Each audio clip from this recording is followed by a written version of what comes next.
Good afternoon, participants. Many thanks to Legal Era for organizing this seminar.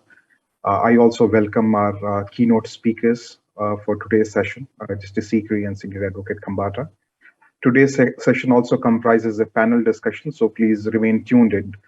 Uh, I have to introduce this agenda today, and the turn of this century has witnessed an exceptional growth of digital technologies, both in India and worldwide. For example, in India, some of the large tech platform companies were all founded in last decade, whether it is Paytm, Oyo, Ola, Flipkart, etc.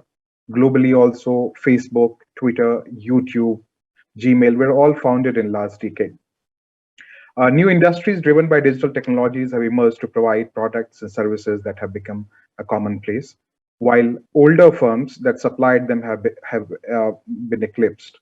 Just by way of an example, by late 90s, cassette players were already on the way out, and music was heard and shared on the CDs or stored on the desktops. By the middle of the last decade, iPods and USB-based MP3 players became a rage, and now several gigabytes of music is on Apple Music or Spotify or similar such other music platforms. And smartphones have practically substituted the music player.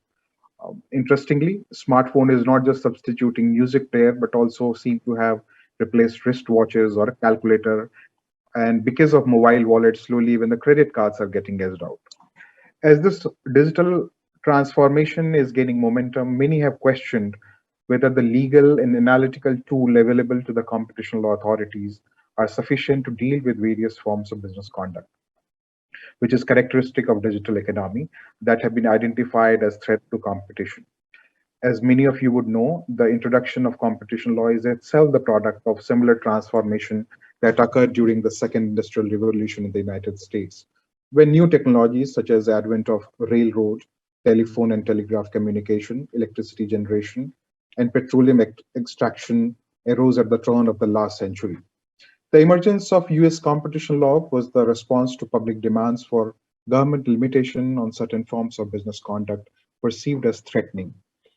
Just as the development of the late 19th century produced the Sherman Act in the US, the current transformation is raising questions about digital organizations and the proper role of government and antitrust authorities in limiting private business conduct perceived as harmful. There are two, I would say, major or parallel discourse happening around this topic. First is whether competition law should not, for the time being, not intervene in the digital markets.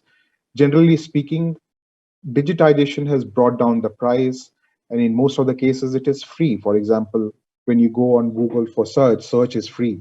Uploading of video on YouTube is free.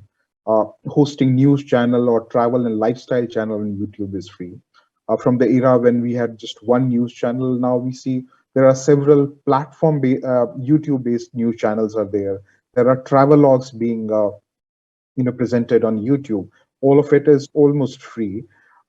Consumption of audio visuals are free or nominal charges are paid. For example, if you have Netflix or Amazon Prime, the charges are nominal. For example, for a 250 rupees for a normal subscription, whole family can watch a recently released movie.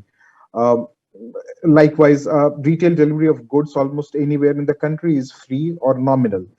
Given this, it is asked as to why should competition law concern themselves with digitization at this point of time? Because isn't lower prices, better services, and efficiencies are avowed aims of competition law? A counter view of that is that service being free or cheap is just a myth, because users' confidential information is the cost for free service. But then the question one can ask is whether the confidential information and data protection is a competition law issue or matter for data and privacy laws. Second set of discourse is asking the competition agencies to intensify the enforcement activity in the digital economy. However, this is my view that it is, and having represented some of the tech companies, I feel that this is easier said than done because the commentators cutting across disciplines, whether they are economists or lawyers or commentators on legal issues, and jurisdictions say that current framework in many countries do not have the tools to examine this market. For example, platform are often two-sided, especially transactional platform are two-sided or multi-sided. So traditional rules of delineating market or assessing the market power may not be relevant for examining the conduct of digital platform. I connected this issue with this a line of discourse is the issue of meaningful antitrust remedies. Often it is said that Facebook should never have been allowed to acquire WhatsApp or Insta, or Google should not have been allowed to acquire YouTube. But that begs a question that can anyone say it with certainty that absent Google's investment, whether YouTube would have commanded the same respect that it is commanding now? Some of you would remember, uh, using YouTube in last decade, like 2000, up to 2007 to 2010. Uh, Endless buffering, bad quality of audio visuals, uh, uploading data itself was a problematic. Arguably, one can say that Alphabet, which is the holding company for Gmail or Google or YouTube, has significant market power in search market because it owns Google search. It has significant market power in email because it has Gmail, or video on demand segment because it has YouTube. But even if it is decided that Alphabet's holding is broken up in a hypothetical scenario, then still it may not change the competitive landscape because world would still have three companies because these companies are not operating in one relevant market. They are still operating in three distinct relevant markets. So you still have three so-called companies having market power in three different markets. Um, the point that I'm trying to present is that problem is not merely problem of not having special tools to examine digital market, but because we do not have the tools, we may not even be able to arrive at appropriate remedies. Um, some of you would know that because of these issues, a lot of jurisdictions have already taken decisive steps towards providing their competition agencies an efficient instrument to keep digital markets open. I am mindful of time, so I will be briefly telling you what is happening in at least one jurisdiction, Germany, which has taken the lead in this field at least since last 6 7 years. All the major jurisprudence is emerging out of Germany. Germany has recently notified Digitization Act of 2021. That amends their National Competition Act. It came into force just a few months back. The Digitization Act now specifically provides that assessing market dominance, particular account shall be taken of a company's access to data relevant for competition. So the traditional rules of analyzing market dominance, Germany is trying to add a specific factor into that. Uh, a lot of competition authorities, including in India, we have seen a lot of 26-1 order where CCI is referring to access to data or big data issues, but those are still 26-1 cases. We don't know how the DG investigation and thereon, what will be the competition commission's decision, or finally, if it is carried to appeal, how the matters will be decided. So some of the developed jurisdiction like Germany or many other countries of Europe, which has already seen it, has started changing their competition act. So that is one factor I have just read out to you, where while assessing market dominance, the authorities will be taking account of companies' access to data relevant for competition. Another important change, which is quite unusual for us practitioners who are traditionally practicing it, uh, is that irrespective of size, a company is considered to have relevant market power. Because when we do a market power analysis, at least at the initial stage, a market share and its size, maybe a 40% or 50%, is considered a true proxy. But the German Act is saying that irrespective of size, a company is considered to have relevant market power if another company is dependent on it in such a way that sufficient and reasonable possibilities of switching to other third companies do not exist, and provided that there is a clear imbalance to the countervailing powers of the other company. German Act also introduces a completely new category of market power, namely companies with paramount significance for competition across markets.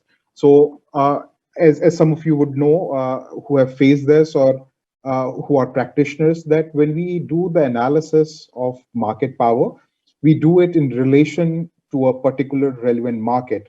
Whereas the German Act clearly says that they have created a category where you need not be dominant in any one category. if you have significance across various markets, you would still be considered dominant. And you would remember a few minutes back, I was referring to how Alphabet has, it said that they have market power in email or search or VOD. Perhaps I think the German Act is trying to address that concern. Uh, Finally, as some of you may be aware who are closely following the development in the Competition Act, that Ministry of Corporate Affairs had constituted a competition law review committee, uh, which had submitted its report recommending changes in the competition law in mid of 2019. I do not really see it, almost like 2 whole year has passed, and I don't really see that the recommendation will get implemented and law being changed. Uh, Definitely not in coming sessions and all. But CLRC has made very important observation. This was a committee represented by practitioners, academicians, economists, has made very important recommendations. And a lot of issues which is there in the Digitization Act has, CLRC committee has somewhere taken note of it. Especially in relation to Section 4 of the Competition Act, the CLRC was of the view that, and they noted that in most jurisdictions, unilateral anti-competitive conduct is only prohibited if the relevant firm holds a dominant position or substantial market power in a market. However, not dominant firms can also create significant anti-competitive effect, and that in some cases they may be more likely than dominant firms to create such effects. You would recollect that even when I was describing the German Digitization Act, even in that case, Germany has said that you need not be absolutely dominant in that market. Even some amount of market power would be enough, and that is what the CLRC committee had also noted. The committee also recognized that regulating platform-driven digital business is still a new territory in competition law policy worldwide. The central dilemma here is essentially the platform competition usually results in dominance by one or few enterprises, while also providing tremendous gains to consumers. Though non-intervention may result in the former, any premature intervention may thwart the latter. Therefore, a balanced approach is essential in this context. Therefore, the CLRC committee felt that the study of Indian digital market may be undertaken to understand if there is presently any enforcement gap, and if provisions prohibiting unilateral conduct by enterprises attempting to monopolize will resolve this gap. So the CLRC committee did make certain recommendations, though on most of the issues, it did come out with recommendation that there are, as such, they are not seeing or noticing any enforcement gap. But for example, on hub and spoke, whether specific provision should be there on hub and spoke, they said that a clarification can be added in section 19, subsection 7 of section 19, which is the relevant market. They said that certain factors can be added there given how the market is changing. But as such, any wholesale recommendation did not come from the CLRC committee, and they parted with the report by recommendation that CCI should launch a e-commerce sector study. And as you would know, that CCI did launch a market study into e-commerce sector in middle of 2019, and in January 2020, report was submitted. It is my personal view that the CCI's report presents a wonderful summary of theories and propositions, but as such, it does not advance the discourse on this topic, and perhaps leaves more questions than answers. And therefore, discussion such as the one organized by Legal Era is necessary to advance the discourse for the requirement in any for the Competition Act 2.0, or maybe the tools which can be sharpened to do the analysis. I think I have exhausted my allotted time, and now I will invite our keynote speakers to address our delegates. Thank you so much for patient hearing.